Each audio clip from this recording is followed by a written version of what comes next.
नमस्कार मो प्रिय दर्शक बंधु आपण समस्त को मु गायत्री स्वागत जनावछि मो चैनल को। आज आम जानिबा कार्तिक मासर महत्व आ सेही मासरे पालन करा जाउथिबा 7टी आवश्यक नियम कौन कौन से सब विषय रे जानिबा। आपण मन तो जानिथिबे कार्तिक मास हमर पाखै आसिलानी आ कार्तिक मास को मध्य धर्म मास बोली कुहा जाय थाए। आम हिंदू धर्म रे हिंदू पंचांग रे चतुर्मास तथा श्रावण भाद्रव आश्विन और कार्तिक अति धार्मिक मास बोली मना जाय थाए।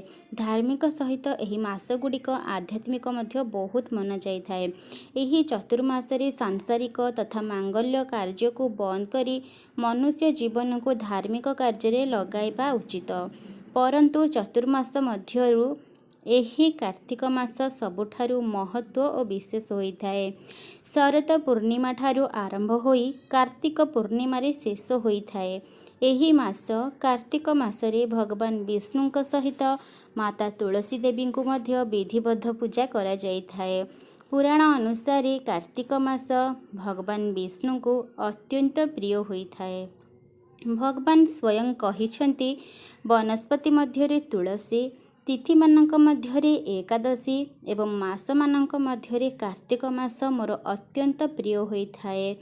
एही कारणरू मध्य कार्तिक मास को भगवान विष्णुंकर मास बोली मध्य कुहा जाइथाए। कार्तिक मासर धार्मिक और आध्यात्मिक पूजा निजर चरम सीमा को चरम सीमा रे होइथाए। अर्थात एही मासरे करा जाइथिबा पूजा, दान, स्नान, श्रद्धा और शुद्ध भजन कीर्तन होता है, जहाद्वारा सांसारिक मनुष्य को यश, कीर्ति, ऐश्वर्य तथा धन धान्य प्राप्ति होता है।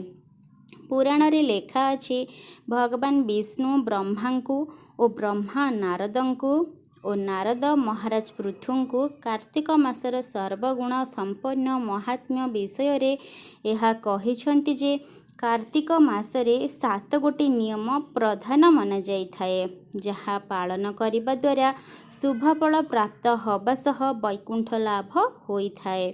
एही 7टी नियम को ध्यानर सह शुणंतु। तो प्रथम नंबर 1 रे आसुछि प्रातः स्नान। कार्तिक मासर ब्रह्म मुहूर्त अर्थात 4:25 रु 5:15 को ब्रह्म मुहूर्त बोली कुहा जाइथाए।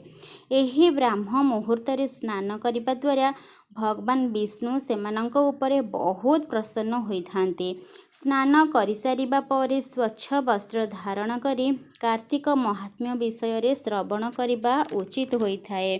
कार्तिक स्नान और हरिकथा श्रवण द्वारा कुमारी कन्या मानकर शीघ्र विवाह योग्य मध्य होई जाइथाए।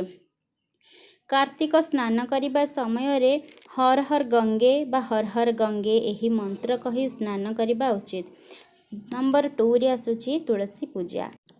कार्तिक मासरे तुलसी पूजा विशेष महत्व रही थाए।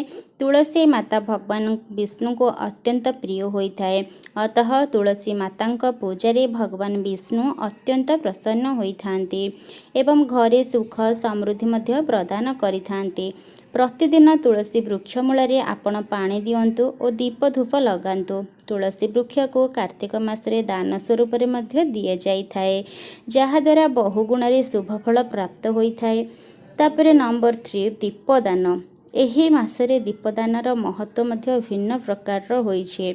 मंदिर वृक्ष मूल दीपदान करने द्वारा मध्य विभिन्न प्रकार सुफल प्राप्त होइथाए। नंबर 4 रे आसुछि दान।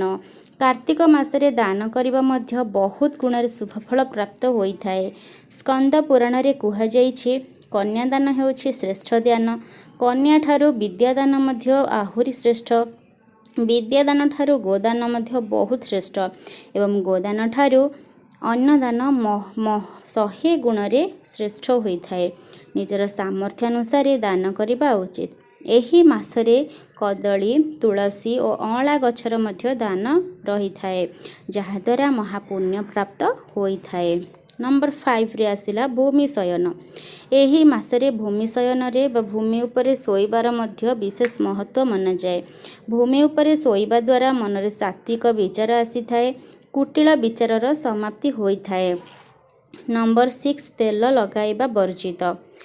नरक चतुर्दशी दिन ही शरीर में तेल लगाई पारिबे, किंतु एही कार्तिक मासर अन्य कौनसी दिन तेल लगाइबा उचित नुह। नंबर 7 ब्रह्मचर्य व्रत पालन। जी एही व्रत पालन करि न थाए सेही दंपति को दोष लगी थाए तथा अशुभ फल प्राप्त होई थाए। तो फ्रेंड्स, आशा करुछि आज ये भिडियोटी आपण मानक निश्चय भल लगी आउ एही सबू ध्यान रे रखी आपण माने निश्चय कार्तिक मासरे दान धर्म करिवे। तो आउ गोटे वीडियो सहित आम देखा से पर्यंत रोची। आउ जदि मो वीडियो को लाइक करना तेबे लाइक करने, शेयर आउ सब्सक्राइब करने। तो रोची समस्ते भलरे रुहंतु।